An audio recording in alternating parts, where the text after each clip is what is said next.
can all agree we have a couple of legends here on stage now. Erna Ómarsdóttir.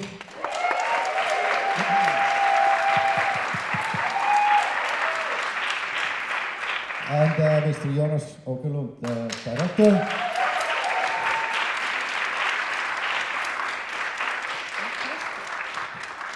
So thank you for coming and thanks for sticking around. Now we shall dive into their brains and find out what's behind this magic. Maybe to start with, can you guys tell me about how your paths crossed, which resulted in this collaboration? You did a music video for Sigurós with her. Was that the first time you guys worked together? Yeah, that was the first. Does it work? Yeah. Maybe you could put the volume up a little bit. Hello, hello? Yeah, that was the first time we met. And then through Damien, who is part of this film as well, who I worked with, and I didn't know that you guys knew each other, and then we just came together. Yeah, it was a magical moment, I think. Yeah, it was weird because I was with Damien and Damien was on the phone with you and you didn't know. I didn't know, and And I was then like, it maybe just should happened. we ask Jonas It was like Wachter maybe to film this dance piece? And then they were sitting together in a birthday of Madonna. Am I right? Yeah, like we do. Yeah.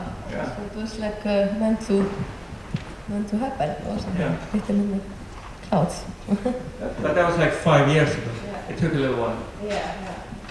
And yeah, before that it was Jónsi who, it's Jónsi's fault. Yeah.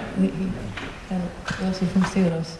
So can you tell me a little bit about the dance opus, I guess, the piece with leaving out the film now? Yeah. Just first the. So it's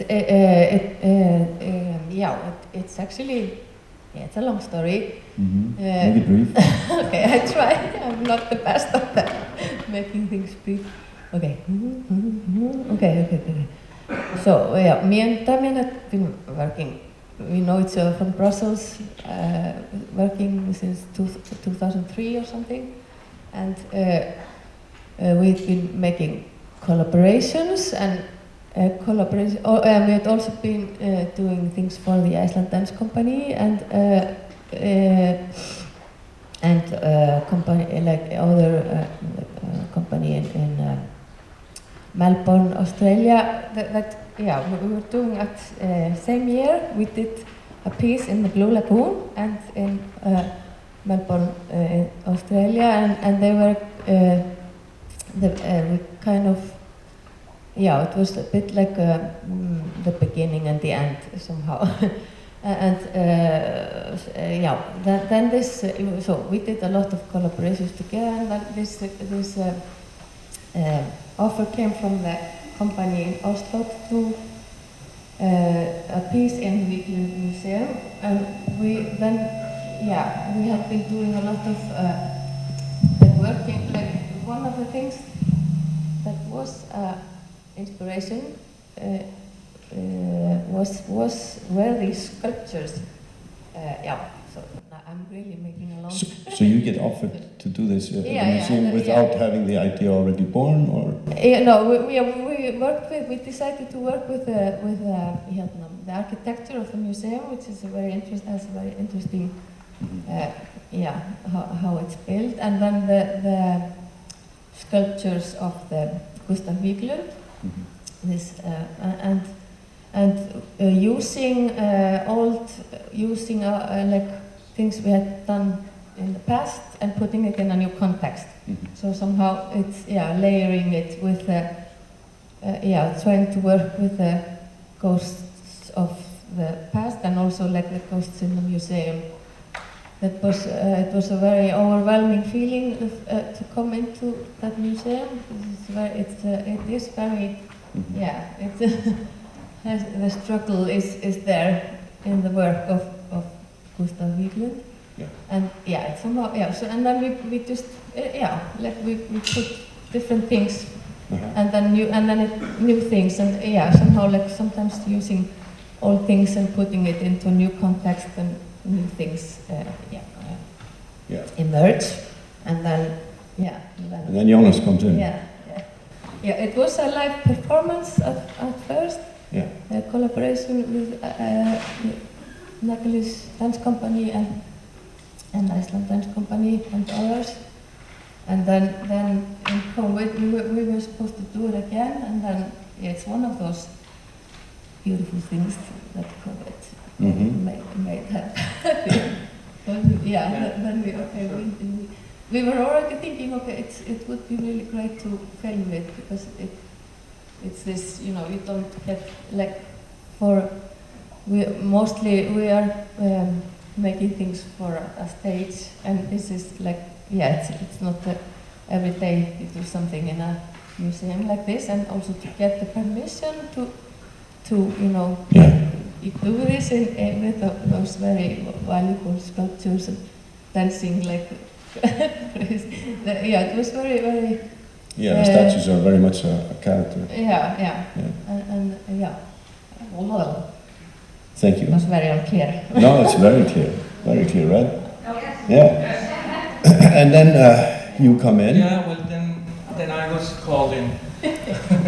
So I kind of stepped into an already existing kind of environment, and the room and the dancers, the choreography, everything was really there. So my job was to kind of figure out how to make that interesting on screen, because it's always a challenge to take anything live and put it on film, because it should really be experienced live.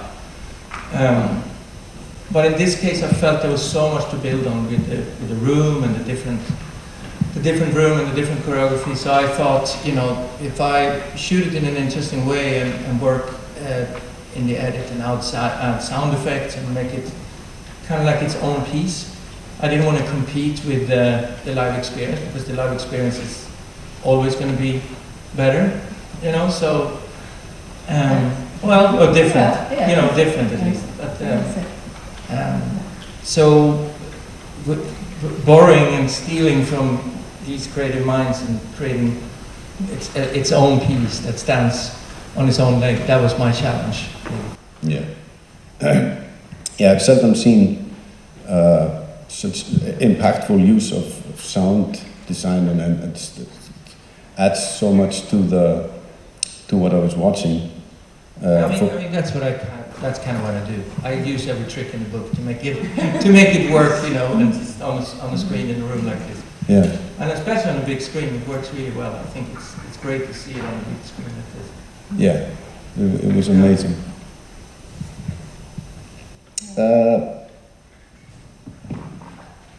How hard is it, Erna, to let go of your work and put it into the arms of a director? It's very hard. I heard you dancers are kind of... but it was because there's something, I don't know, I trust completely. It was perfect getting to this, So, and like this. You. And for you, is it? Are you shy of taking, making decisions of this should be this way, this should be that way, and? Well, I guess it's a balance, to respect the piece, and especially the choreography. I don't want to go in and mess too much with the choreography. Because this could have been done in so many different ways. It could have been 5 minutes, or it could have been longer. It could have been, being in reverse. But it's like kind of like the spine is there. The backbone of the film was already there. And we actually talked about changing the order of the rooms, but we actually ended up going back to the order.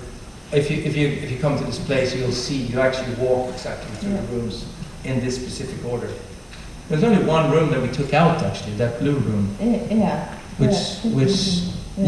was improvised. So that was. But other than that, we kind of stayed within the performance, really. Yeah, it's very it goes in a circle, the museum, and it's very interesting to walk through each room.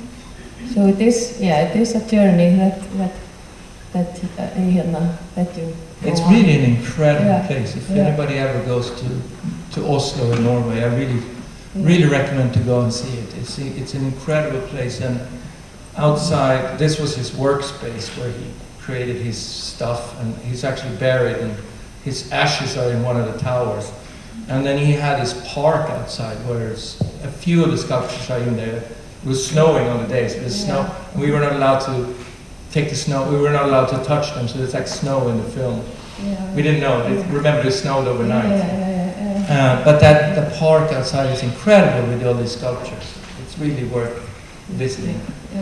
Powerful venue. I was just thinking that with the snow when I was watching it.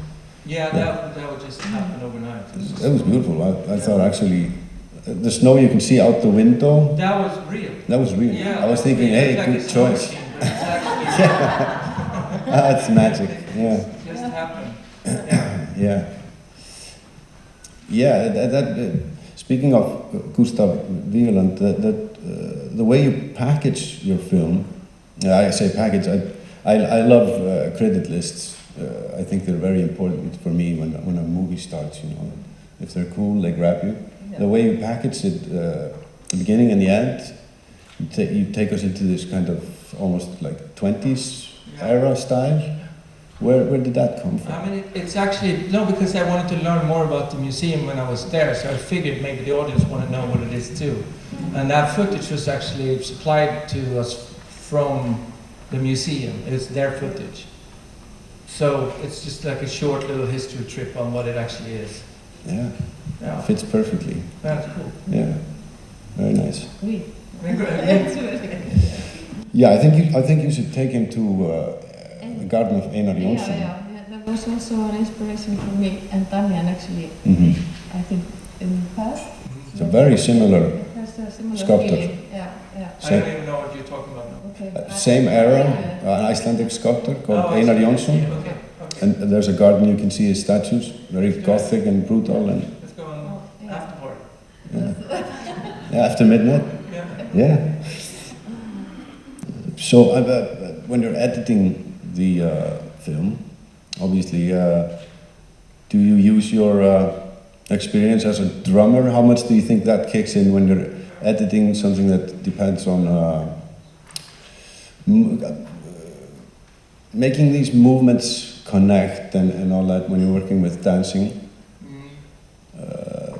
Do you think that has any influence on what you do there? I'm not sure. No? I haven't really played the drums in like 25 years, so I don't know. Okay. But I've been editing every day for the last 25 years, so Yeah. but maybe, you know, there's something about even one of the rooms that had no music in it. I don't know if you thought about it, but the blue room with the guys that freeze like this, that has no music at all. We had some music on it, but then we just took it off, and you know, so that's also a challenge to cut it like, you know, to a beat without music in it, and just use sound effects. Yeah. But maybe, I don't know, I've been editing this type of editing in a lot of different formats. I even tried to translate this kind of storytelling into my movies when I try to tell stories. You know, I use a lot of inserts, a lot of sound effects, and you know, kind of the same style of editing, whatever I do. Mm. Yeah, the sound design in that room especially was just stunning. Yeah. And a very important part early in the film. It really grabs you. I think it's also really nice to see the choreography that you create onto the choreography. Right. It's already there. So it's also, for me, it's also choreography as much as drum. With the sound and with the editing and filming, Right. I think it's, because there is something in common, like you're kind of choreographing Right. on top of the choreography. Adding another layer. Yeah. So yeah, you must be very pleased with the film. Yeah, it was great to see it. Now I could relax a little bit more. I saw a lot of things that I didn't see before. It was very nice in this room also, yeah. Excellent. Yeah. And a couple of the dancers are here too. Yeah.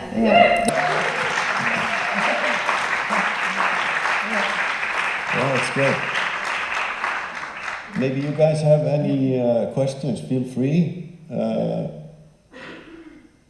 Anyone? Use the chance. We have one. Yeah, I don't remember. I have no Does idea. anyone remember? was given to From me. the company? No, I think we wanted to make some sort of a struggle between, it's a struggle or a dialogue with sculptures, like also how to create something, how to be in competition. It's just like struggles in many, some sort of a envy between, like an inner struggle and all kinds of, like in all forms. So it became I don't remember where it came from. Yeah. Is it good answer? Sorry. It's a cool title. Yeah. So I think it's also because it is a little bit like it's a collection of our, like it's also generations of dancers that have danced this, and us being like having had all like our love-hate relationship, me and Damian. No, we're a bit like old couple. We worked long together, and we had like a kind of like brothers and sisters, or like and we still. So there's like both like maybe and then also like knowing, like also diving into the story of of Gustav Wiklund. Like, and his, how do you say, like his life and how he puts the art, how he uses the art. To express, is a very expressive sculpturist. I'm trying to remember where, like. Okay. I'll text you when I'm. Often did you have to run these dance to be able to get those shots? We were using not multi-camera, but I think we had like 3 cameras, or maybe 4. Yeah. And some of these numbers were really long, so we couldn't really do it that many times. So I would say we did like 4 cameras and maybe twice per number. Some pickups, like when we did some closer stuff, but most of it was like done in one take, like one long take. But that machine, which is the long one, that one I think we split up in 3 or something. Yeah. That was such a intense scene. Yeah, so it was pretty much shot like a multi-camera thing that you would for a live event, really. Yeah. That scene, because you mentioned that, how much of it was the sound? How much of it was yours, and how much of it was already in the show? I don't even remember, because it's so many different back and forth on it. But on Machine, the music is really the driving force. I added, and some of the effects going into slow motion and sped up shots and like stuff like that, where I added sound effect. But most of that was in the music. It's music from Ben Frost, which he did for Black Marrow.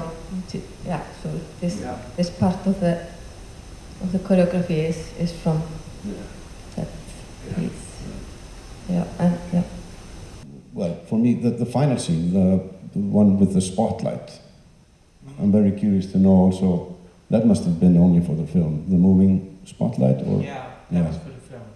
That was for the film. That was, I don't know why we came up with that. There's something like going in and out of the, and just see those moments. And we tried it first, and we shot it also without that light, but then in the edit room I decided to use that. I think it's really effective. It's beautiful. Yeah. It's cool. Because, of course, your experience of many years as a music video director and also a feature director, I think this film has just a cool build-up, not unlike music videos. You always leave like a little treat for the end, and you keep adding new stuff to keep the audience really gripped, I think. So that was beautiful with the spotlight. You agree, right? Yes.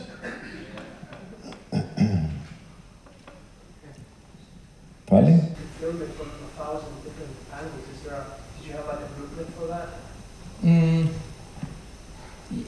Kind of. You know, I know that you always need kind of like a master, you know, which is basically like a head to toe, and don't go too low and not too high, like pretty much like a boring shot that you can always go to if you need to. And then I just do a ton of coverage. Everything from like really, I don't know if you noticed, but sometimes I go in like really tight on details. But these rooms were they're not as big as it looks here. We were squeezed up against walls and between these sculptures. And we were not allowed to move any of the sculptures, so I was kind of limited to that.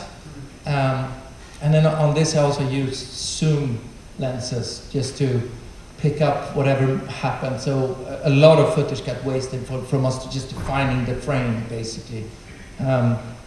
So usually I don't use zooms when I shoot choreography, but in this case we just wanted to grab the moments as much as we can. So there's no recipe for it really, but you know, that master is always really important, and then a ton of inserts for the edit. Yeah, I hope so. Yeah, we all, yeah. But he's so busy now, he's like working with Madonna, so Madonna took him away from me. So I don't know, I have to, you know. No, I don't know.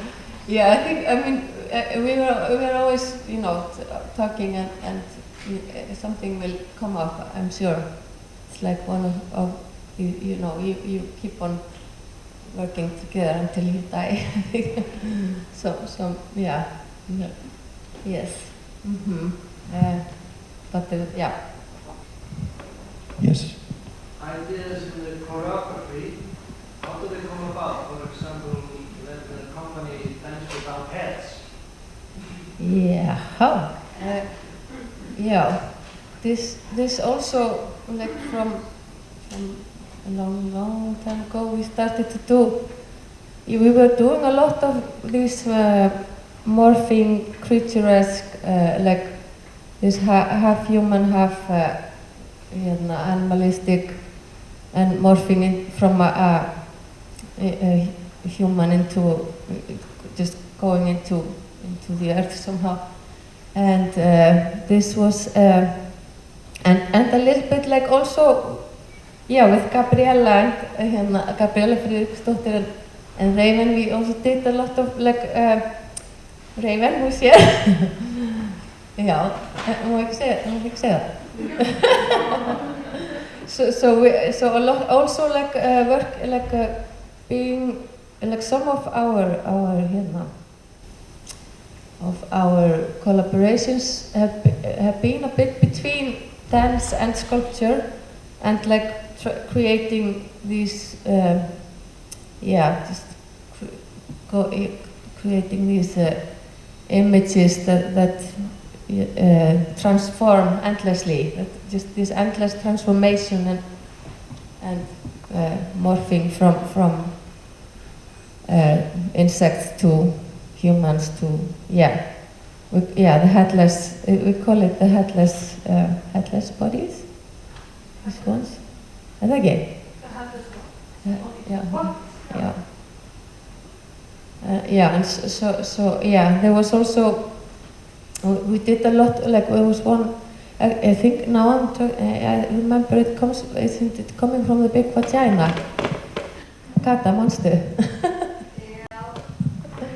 Because we made like, there was this scene in the Blue Lagoon. I think it was made for the Blue Lagoon at first, and then it was this being born, like this endless birth, coming out from each other endlessly, and that one we called the big vagina. That's part of Transylvania, and then Black Marrow had more this headless apocalyptic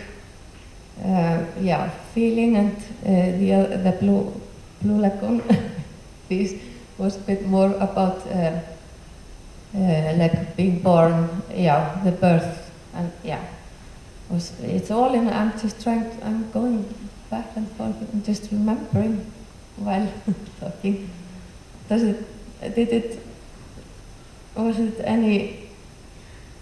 it clear?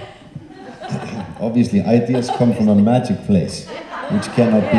I mean, that's one of the things you just like, it is also the embodiment of things, and like, it's a concept, and and it's physical, and it's everything at the same time, and it's like a storytelling also, so that's,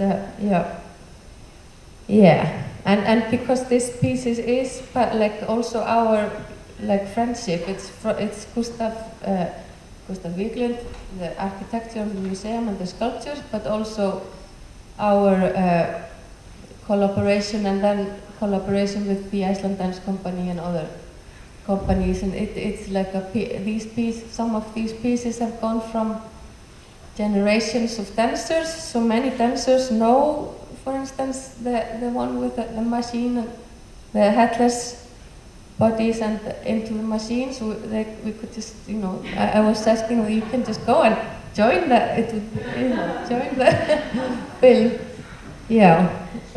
So it is, it's a lot of things. Thank you. One more question? Or yes? I was just curious, you said you had 4 cameras. How many hours of film stock did you have to go through to edit the film? I don't know, we shot over 2 days, didn't we? 2 days? Yeah, so actually not that much. And we didn't shoot film, we shot digital, but I don't know, you can do the math, but it wasn't that much. For me, I'm used to a lot of footage, but I never felt like I was short of anything really. I felt like we had it, but I don't know how many hours, but quite a few. Yeah. I mean, if there are no pressing questions, I think, are we happy? Are we good? I'm happy. Yeah. Yeah, me too. So thank you once more for coming. Hope you enjoyed it. Give these people a good hand.